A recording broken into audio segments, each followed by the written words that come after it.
agora é debate. Opinião, eu quero ver. Como o Ancelotti pode transformar a seleção brasileira? Quero ver duas pessoas que entendem de futebol. Estou cansado de ver a opinião do chat sobre assuntos que eles não dominam, como quase todos.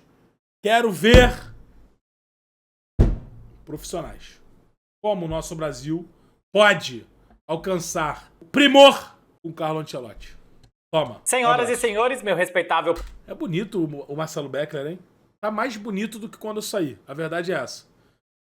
O Fred Caldeira também, mas ele permanece bonito. Menos esse cabelete na frente. A verdade é essa. Público, cá estamos, Fred Caldeira e eu, pra falar hoje E ele eu não vou falar. Olha lá. sobre Carlo Ancelotti. Tatuagem do Barça no braço. É um programa cheio de sobrancelhas assimétricas e a gente vai falar do futuro técnico da seleção brasileira, ao que tudo indica. E é isso, né? A gente segue esperando igual um filho da puta. É isso. É isso. Você aí do chat, que é brasileiro, segue esperando o Ancelotti? Tu tá esperando ele ainda? A gente vai esperar ele 1 ano, é isso? Tá bom. Desde janeiro tem um grupo de comunicação, um Grupo Globo, que saiu na frente. A Joana de Assis foi a primeira a informar, em janeiro, que o Carlo Ancelotti seria o novo técnico da seleção brasileira. Durante o Grupo Globo não meteu a Vênus patinada, mano. A transmissão do jogo aqui em Barcelona contra a Guiné, o Luiz Roberto também afirmou, e depois o André Rizek trouxe mais informações.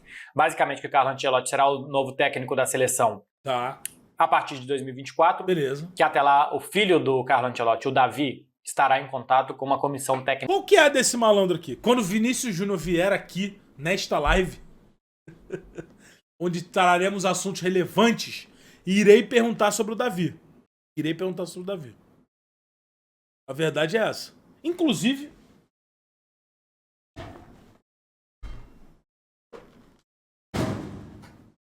Porra! Eu não tenho uma caneta, cara, pra escrever nada. Eu ia anotar minha pergunta. Que tipo de jornalista eu sou? Eu não tenho uma caneta pra eu escrever um nada. Bloco de notas? Tá maluco, cara? Eu sou um jornalista das antigas. Mas um jornalista das antigas que esqueceu a sua caneta. Quando acabar esse vídeo aqui, eu vou anotar as perguntas do chat pro Vinícius Júnior.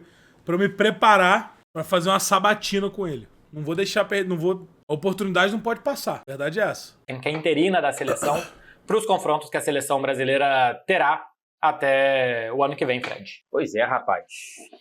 Quando parecia que não ia mais, quando parecia que estava uma enrolação e a CBF acreditando em algo que não tinha futuro, pelo menos até onde a gente sabe, terá. O futuro será Carlo Ancelotti na seleção brasileira. Cara, tem muita coisa pra falar. Tem muita coisa pra falar no programa de hoje, então vamos logo pra vinheta. Muita coisa pra falar, foda. Tanta coisa pra falar. A gente vai olhar por diversas perspectivas aqui desse acordo, que é um acordo verbal até onde a gente sabe, né, Marcelo? Porque não tem assinatura de contrato, tem uma questão do contrato com o Real Madrid, o Ancelotti só pode legalmente assinar um novo contrato. Eu confio na palavra do Ancelotti. Ele é um velho maneiro. Em janeiro do ano que vem, quando ele estiver a 6 meses do fim do atual vínculo com o Real Madrid, enfim. Mas esse acordo existe, a gente tem essa informação dada pelo Grupo Globo, confiamos e seguimos aqui olhando para esse ato, portanto, né? Porque acho que a primeira polêmica que surge caramba, a seleção brasileira pentacampeã vai esperar por um cara por 1 ano e meio, né? Eu cheguei a pensar nisso. Cheguei a verbalizar isso. Que era zoado o Brasil esperar. Se a gente for contar com o fim da Copa do Mundo, o que teremos daqui até junho do ano que vem? Teremos 6 jogos das eliminatórias, todos disputados nesse ano, tá?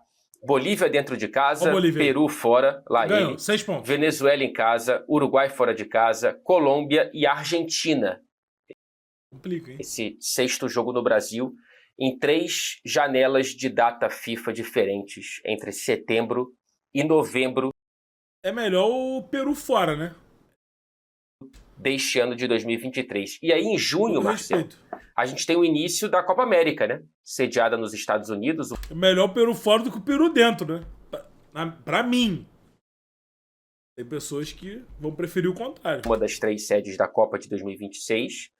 A gente não tem como saber ainda, pelo menos até onde eu consigo projetar, se o Ancelotti viria já para a Copa América ou ele chegaria depois dessa disputa. De qualquer forma, na sua opinião, com ou sem Copa América, vale a pena essa espera? Vale. Eu gostaria de ter o Ancelotti na Copa América. Eu acho que seria importante, mas eu acho que ele não vai estar. Seria muito recente. Hein? A Copa América começa no meio de junho. Se o Real Madrid chegar, e é sempre bom contar que ele chega à final da Champions, é 1º de junho, a decisão no ano que vem. Então, sem ter feito nenhum trabalho, começado nada da Copa América, eu prefiro que... eu achei que era só amistoso, que vá como esteja até lá, do que na Copa América. Tem muita gente falando que é muito tempo para esperar. Eu acho melhor você demorar para tomar uma boa decisão do que você tomar uma má decisão rapidamente. Então Beleza, uma frase inteligente que me botou para pensar. Eu concordo. Melhor esperar para ter o que você quer do que rapidamente ter o que você não quer. Senão, daqui a um ano, você continua tendo um problema de não ter o técnico que você quer. E a diferença do plano A, que é o Ancelotti, para os planos B, é muito grande. De capacidade de treinador, de como ele desenvolveu alguns dos jogadores da seleção brasileira, de como ele melhorou o Militão, o Rodrigo, o Vinícius, até mesmo o Richarlison, quando treinou ele no Everton. Olha aí. Na chegada do Everton no Watford. É verdade, a melhor fase do Richarlison foi com o Ancelotti. O Ancelotti trabalhou bem com o Richarlison no clube de Liverpool.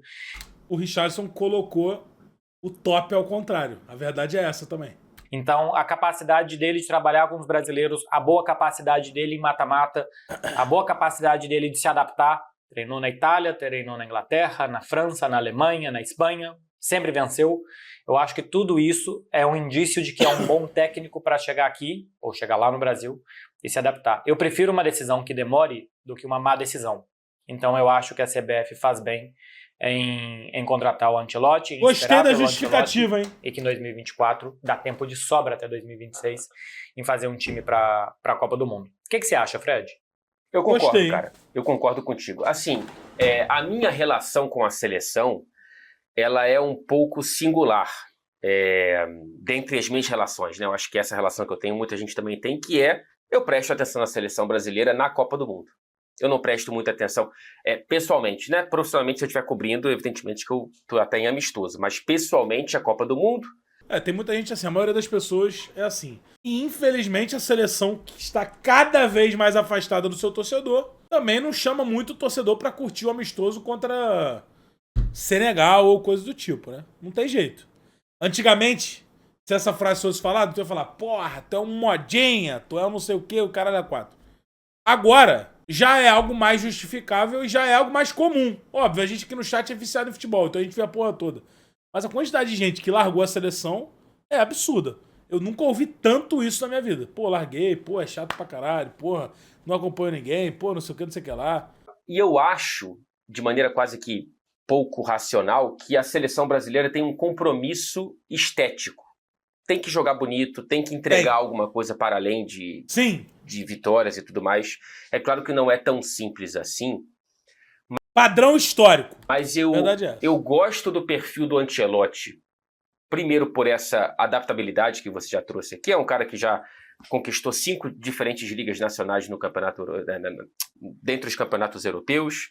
É um cara muito bom de título de Champions. Ninguém ganhou tantas Champions quanto o Ancelotti como treinador. Mas ele é um cara que escuta bem o campo, né? Os times dele mudam de acordo com o jogo, de acordo com o momento do jogo, de acordo com os jogadores que tem à disposição. Então, assim, eu acho que pode haver uma química interessante olhando para campo e bola. Fora do campo e bola, eu acho que pode ter uma química ainda mais interessante, mas isso é tema para daqui a pouquinho. Pois é, porque nós vamos falar desse ano que ele vai ter com o Real Madrid e com a seleção brasileira, né? A gente está falando do maior clube do mundo, mais vencedor do mundo, e da maior seleção do mundo, da seleção mais vencedora do mundo. E existe, eu acho que um paralelo entre os dois, que é a necessidade de vencer. A gente vê a Tati, que conhece tão bem o ambiente Real Madrid, falando que no Real Madrid não importa o como, você tem que terminar o ano trazendo as taças para casa. Não importa como você faça isso. E eu até acho que o Ancelotti não faz isso da pior forma possível. Ele faz isso jogando bem. Ele tenta jogar bem sempre que possível. Não é... O jogo não parte do como para o quê, parte sempre do quê? O que é ganhar, o como você vai ganhar outra coisa, mas eu acho que não são... Caralho, então trava-língua, né? Times ruins, feios de jogar. O Ancelotti é um técnico que normalmente oferece bom futebol. E na seleção brasileira também a gente tem algo que é: o Tite pode ter vencido todos os jogos e jogado super bem. Chega na Copa do Mundo, não ganha.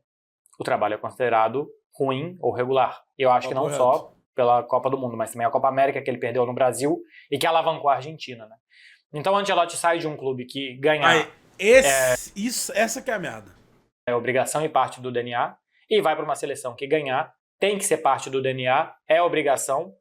E eu acho que tinha que ter também na seleção um compromisso estético, porque quando a de 94 ganha e não ganha bem, a de 82 continua sendo mais admirada que ela.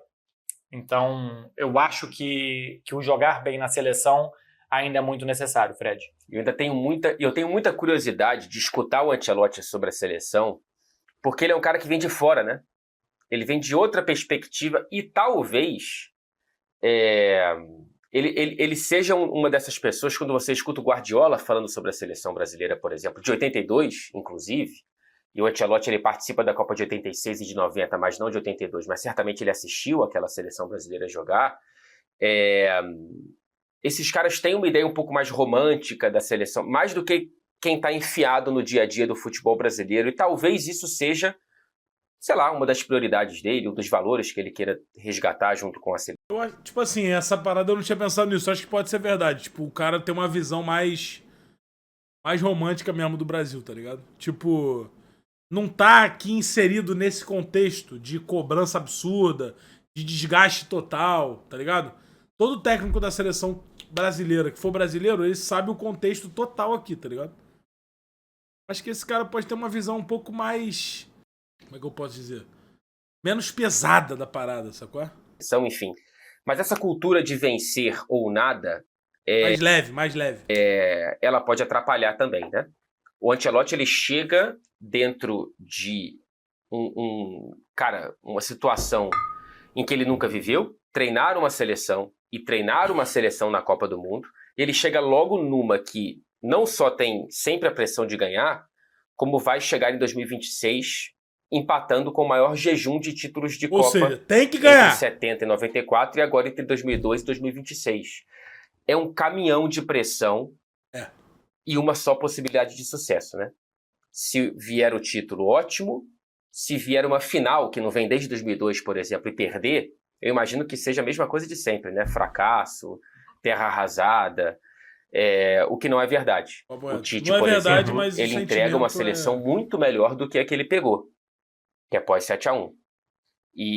Mas também, caralho, se entrega uma pior que isso aí, fudeu. O Ancelotti pega a esteira desse trabalho, eu tô muito interessado para ver o que ele vai criar. Agora, talvez seja, em caso de fracasso, entre aspas, na percepção geral, se não vier o título, ainda pior porque, para muita gente, o estrangeiro é um problema. Não é o Carlo Ancelotti, um dos maiores treinadores da história do futebol. Não, é um estrangeiro, como se isso fosse um problema. A gente vê isso sendo um problema. Pô, é foda, né? Eu sei que eu tô sendo burro, né? Mas eu tenho dificuldade de achar maneiro. Não vou falar aceitar porque seria ridículo eu falar isso, né? Eu não aceito o técnico da... E os caras vão falar, foda-se que você não aceita. Mas eu tenho dificuldade em entender, tá ligado? E eu sei que ele é muito pica, né? Que porra. É o que o Luiz falou, né? E talvez seja verdade. E talvez admitir isso seja o primeiro passo para que a gente retome o que a gente já foi um dia. Mas você entregar o comando do Brasil para um estrangeiro diz muito sobre o futebol brasileiro, né? Tá ligado? Diz muito. O futebol brasileiro, de fato, está em um momento de decadência no cenário internacional. Tá ligado? Não por seus jogadores, o Brasil continua dominando a porra toda. Os principais campeonatos do mundo tem uma caralhada de brasileiro. Mas como seleção, de fato, a gente ficou pra trás no meio desse caminho, tá ligado? Ficou pra trás. Só que, pô, mano, você ter um técnico estrangeiro, aí é você admitir para o mundo todo que, de fato, a gente, porra, não tá legal. Nas críticas a muitos treinadores do futebol brasileiro de uns tempos pra cá, especialmente. O Ancelotti é o primeiro da história da seleção, mas não é o primeiro da história do futebol brasileiro. O futebol brasileiro, ele é trazido O futebol é trazido para o Brasil por estrangeiros. Estrangeiros foram parte da fundação do futebol brasileiro e da construção das primeiras décadas até, coincidentemente ou não, o Brasil começar a empilhar a Copa do Mundo. E aí de 70 para cá começa a diminuir até 2019, Jorge Jesus, e aí vem um número muito grande nesses últimos anos. Mas o Ancelotti chega, acho que também no meio dessa panela de pressão, né? Em que de um lado há críticas válidas, de outro há elogios válidos, mas também há o que a gente sempre vê, que é a xenofobia, Marcelo. Pois é, e corporativismo também, né? De muitos técnicos brasileiros entendendo que o tratamento aos estrangeiros é diferente a eles. Eu até acho que acontece, eu acho que quando você traz um técnico de fora, a tendência é ter mais paciência com ele. Eu, no geral, eu já disse aqui, acho que no nosso segundo programa que a gente falou sobre os técnicos brasileiros no exterior. Caralho, minha garganta tá muito ruim. Eu acho que, no geral, os técnicos brasileiros são incompletos porque eles estão inseridos em uma cultura que é preciso ganhar de qualquer jeito. Então, os times do Brasil normalmente jogam de qualquer jeito. E quando você não sabe como e por que você está ganhando ou você está perdendo, é sempre muito aleatório. O técnico pode fazer um grande trabalho hoje, daqui a 3 anos faz um outro bom trabalho, e esse bom trabalho é interrompido porque ele já está num clube médio e depois ele é chamado para um clube maior e ele prefere ir e ele vai largando pelo meio e vai gerando uma bola de neve que as coisas não têm início, meio e fim. Eu acho que o futebol brasileiro sobreviveu muito tempo sem os técnicos estrangeiros porque ainda até algum tempo atrás era muito possível ganhar na individualidade dos jogadores. E eu acho que isso o futebol brasileiro continua tendo. Talvez menos do que quando tinha Romário, Ronaldinho, Ronaldo, Rivaldo e um pouco antes aí dos anos 80. E hoje eu acho que o futebol brasileiro não tem mais tantos jogadores tão bons assim. E também o coletivo hoje te passa por cima. Você pega o Haaland, que é ótimo, mas joga na seleção da Noruega, é difícil que ele se classifique até para uma Euro. O Messi custou a ganhar na Argentina sendo tá tomando taca lá, né? No Messi. O Cristiano Ronaldo só ganhou uma Euro em Portugal. Então, o individual já não resolve tanto como resolvia antes. Então, o coletivo passou a ser muito importante. E a gente demorou a se dar conta que o nosso coletivo era ruim, que o nosso jogo era ruim. Então, quando vem o Jorge Jesus, quando vem o Abel Ferreira, quando vem o Vojvoda, quando vem o Sampaoli para o futebol brasileiro já em alguns clubes diferentes, a gente começa a ver que existem outras coisas positivas. E eu acho que o Ancelotti vai acrescentar ao futebol brasileiro não só a seleção, mas quando vem alguém de fora e vê as coisas com perspectiva e fala, eu acho que tende a ser mais ouvido. Eu não esqueço que em 2014, quando o Paul Breitner foi ao Brasil, um evento de Copa do Mundo e tal, ele falou dos gramados. Ninguém falava dos gramados brasileiros. Ele falou que com esses campos não dá pra jogar futebol. A bola é lenta, o gramado é muito alto, a bola... E continua uma merda, né? Não corre, os jogos são devagar, assim não se joga bom futebol, assim na Europa não daria pra jogar. Hoje no Brasil, rapidamente se fala de gramado, se identifica que o jogo tá ruim por conta do gramado, mas há 10 anos precisa ouvir um gringo de fora para falar isso, para que as pessoas ouvissem. Então eu acho que o Ancelotti vai acrescentar, não só na capacidade de se adaptar, de melhorar os jogadores, de fazer a seleção em bem mata-mata, mas eu acho que também vai melhorar na percepção e a visão que ele tem do futebol. Eu acho que isso vai acrescentar ao futebol brasileiro. Um pouquinho de história, e eu acho que eu li isso num livro do Mauro Betting.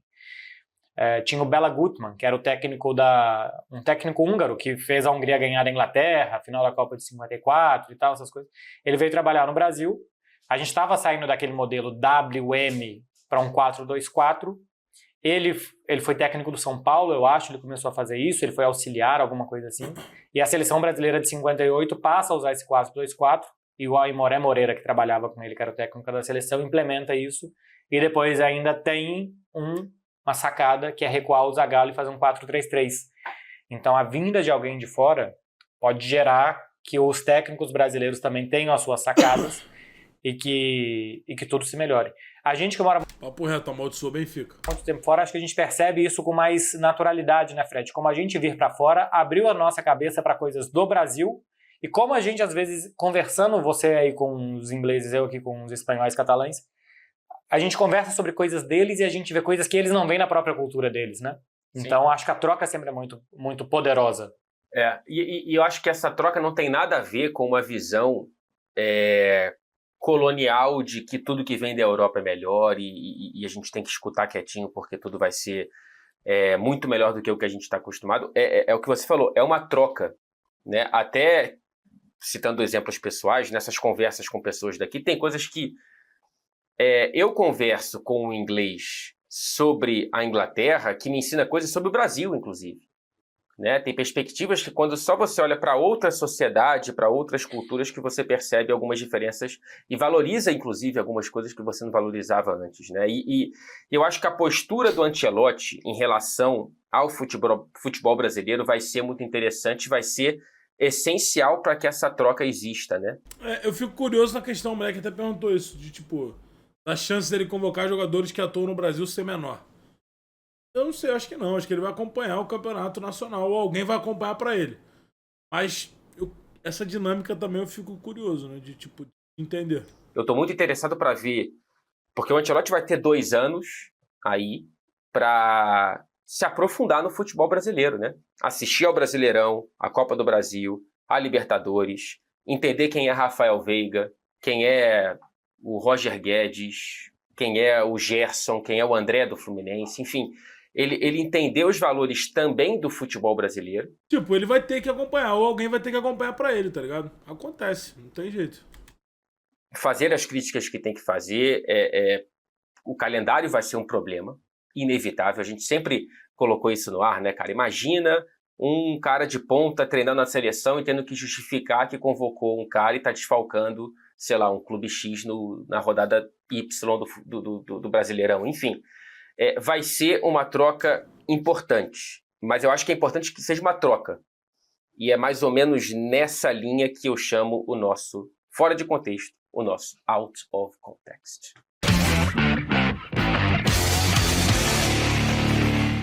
É mais ou menos nessa linha, Marcelo, porque eu quero dividir um pouco a oportunidade que eu tive lá atrás, quando o Seedorf chegou ao Botafogo. O que, cara... Toda vez que eu repito isso, me parece um universo paralelo, assim. Não por conta do Botafogo, mas por conta do Seedorf, né, cara? O Seedorf chegando no Cariocão, cara. Eu lembro dele correndo pra pegar um ônibus uma vez. Tinha alguma imagem, alguma foto disso. Eu acho que eu cobri um jogo do Seedorf no Moça Bonita, no estádio do Bangu, cara. Ou foi em algum outro estádio do estadual, do Cariocão, mas enfim, parecia algo muito... 4 sombras, né? Aquelas sombras que vem cada uma de um refletor e dá uma sombra diferente. Durante o jogo inteiro, porque o sol não se move, ele fica lá em cima, ele fica na cabeça de cada jogador. Cara, e o Seedorf, ele, além de jogar muita bola, e ele jogou muita bola pelo Botafogo, inclusive, ele era um cara que gostava de opinar. E ele, cara, opinou na estrutura do clube, na estrutura do CT, no hino do Botafogo ele queria mudar alguma coisa. Foi uma coisa assim, era um choque muito grande. Eu estava cobrindo, era uma das pessoas que cobriam também o Botafogo, eu não era setorista, mas o Botafogo fazia parte da minha semana sempre. E claro que fez mais parte ainda depois da chegada do Seedorf. Então houve ali muito aprendizado, mas também houve uma certa percepção de arrogância por parte dele a partir de certo momento. Muita. Né, de que era um cara que não escutava muito, de que queria mudar tudo, de que... Então, essa queda de braço entre o que é arrogância e o que é um excesso de resistência por uma mudança, certamente vai existir em algum grau com o Ancelotti, mas talvez seja num grau um pouco menor. Essa parada de liberar o jogador, eu acho que vai ser um problema, tá ligado? Virar pra ele e falar que o time tal precisa de tal jogador ele ser liberado no Brasil, porque o jogador é importante, e ele vai falar, foda-se, tá ligado? E a data FIFA tá sendo respeitada, mas mais ou menos também. Começou a ser respeitada minimamente, só que teve rodada no dia seguinte, então não tá sendo respeitada, tá ligado? Não dá tempo do cara voltar a jogar. Talvez, porque figuras como o Seedorf, como o Abel Ferreira, como o Jorge Jesus, enfim, eles estão imersos no calendário de futebol de clubes, né, cara? Que não para de ter jogo e não para de ter entrevista. O Ancelotti vai poder opinar de vez em quando, e não tanto quanto o Seedorf opinou lá atrás, mas foi uma cobertura formidável. Eu tô curioso para ver o Ancelotti falando português. Primeiro, porque é sempre engraçado ver gringo falando português. E segundo, porque onde ele foi, ele aprendeu o idioma, né? Ele aprendeu francês, eu acho que ele aprendeu alemão, ele fala castelhano, ele fala inglês. e ele fala todos os idiomas em italiano. Ele fala com sotaque italiano em todos. E quem faz isso também é Clara Albuquerque. Clara não consegue vir à Espanha e falar castelhano mais. Ela fala todas as palavras em castelhano com entonação de italiano em todas elas. E ela fala... Pô, tipo assim, mano... Caralho. Me gerou uma vontade de ter Carlo Ancelotti no comando do Brasil. Só pra ver como é que é. Faz a mesma coisa em francês. Então... Não pelo sotaque, né? Só que eu sei como é que é a Clara falando português. Eu tô muito curioso pra ver Ancelotti falando português. Eu vou pedir pro pessoal colocar aí na tela. Falas do Ancelotti pra vocês verem. É sempre em italiano. Sempre em italiano. Independentemente do idioma que ele esteja falando. Eu não sou o treinador, problema. Esto no es un problema mío. Eu tenho muito carinho a Tite, por certo, vai acertar. Muitas gracias, mister. E eu gosto muito que quando você vai na Itália, você fala assim, Fred, você chega para um taxista, você fala inglês? Do you speak English? Yes! Já é um yes tipo Mario Bros. Yes! Ok. I need to go to the stadium. Allora! E aí o inglês já foi embora. Caralho, mas meteu... Virou yes e depois allora e já vira um italiano. Então, curioso para ver o Ancelotti. Uma vez que eu fui... Vai ter tempo para aprender. Vai ter tempo para aprender.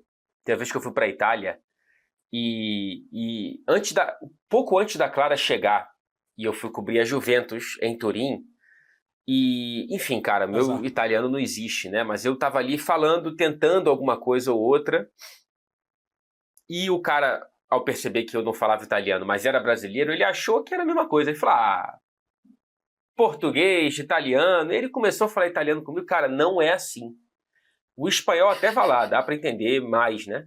Agora, o italiano não dá, cara. Então, eu queria aprender a falar italiano. Eu queria aprender a falar mais línguas, né? Acho muito pica. Então, eu espero que o Ancelotti, pelo menos, comece no castelhano e aprenda português em pouco tempo. 64 anos. E isso vai valer muito se ele... Caralho, ele tem 64 anos? Pô, fudeu. 64 anos não pode aprender nada. Tem que falar italiano, foda-se. Falar pros técnicos brasileiros que falam que não vão pra fora por conta da língua. Se um tiozinho de 64 anos aprende, dá pros técnicos brasileiros aprenderem também. Tiramos de contexto, agora, resumo, com sobrancelha. Resumo do programa de hoje, Fred. Carlo Ancelotti, segundo as informações, será técnico da seleção brasileira a partir de 2024. Eu considero boa escolha porque eu acho que é melhor demorar a decidir do que decidir mal. E a diferença do Ancelotti para os outros de uma possível lista que eu acho que nunca existiu é muito grande. Eu acho que o Ancelotti é bem melhor do que Jorge Jesus, hoje do que Fernando Diniz, não sei do que Abel Ferreira, mas pelo menos mais experimentado em grande nível é. Então eu acho que é uma boa escolha. Ele é melhor que todos, a verdade é essa. É o Ancelotti, porra. Bastante tempo ainda para montar um time pensando em 2026, que é o que vale, que é a Copa do Mundo, Fred. O que vale é a Copa do Mundo, e essa é a mensagem clara até mesmo para a decisão da CBF, né? Porque ele fala hoje que é para não magoar o torcedor, né? Igual o Abel Ferreira. Ele é melhor que o Abel Ferreira. Tipo assim, ele é melhor que o Abel Ferreira, porra, hoje, amanhã, depois, ontem, semana que vem, tá ligado? Porra, isso não é diminuir o Abel, tá ligado? Porque o Ancelotti é muito pica, porra.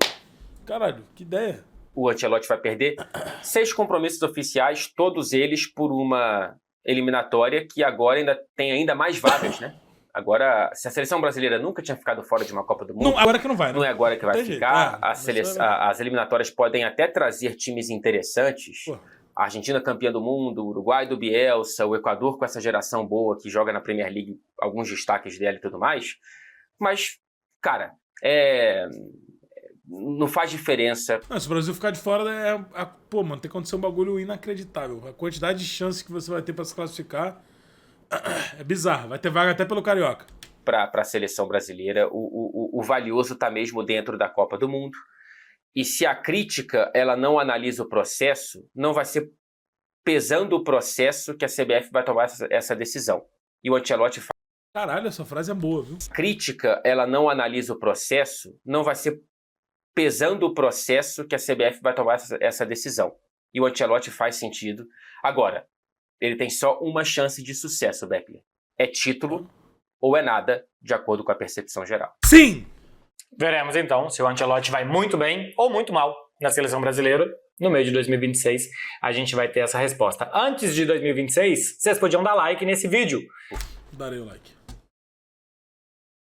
Dá like no nosso programa, comentar o que vocês acharam e dão aí também sugestão para os próximos. Fred e Beckler explicam. Terça-feira que vem, Frederico, às 11 horas a gente volta. Terça-feira a gente volta. Enquanto isso, comenta aqui como o seu tio, a sua avó, a sua mãe ou seu pai chamam o Carlo Ancelotti. Meu pai, porra, não tá nem aí pro Ancelotti. Meu pai vai falar, porra, aquele cara lá, porra.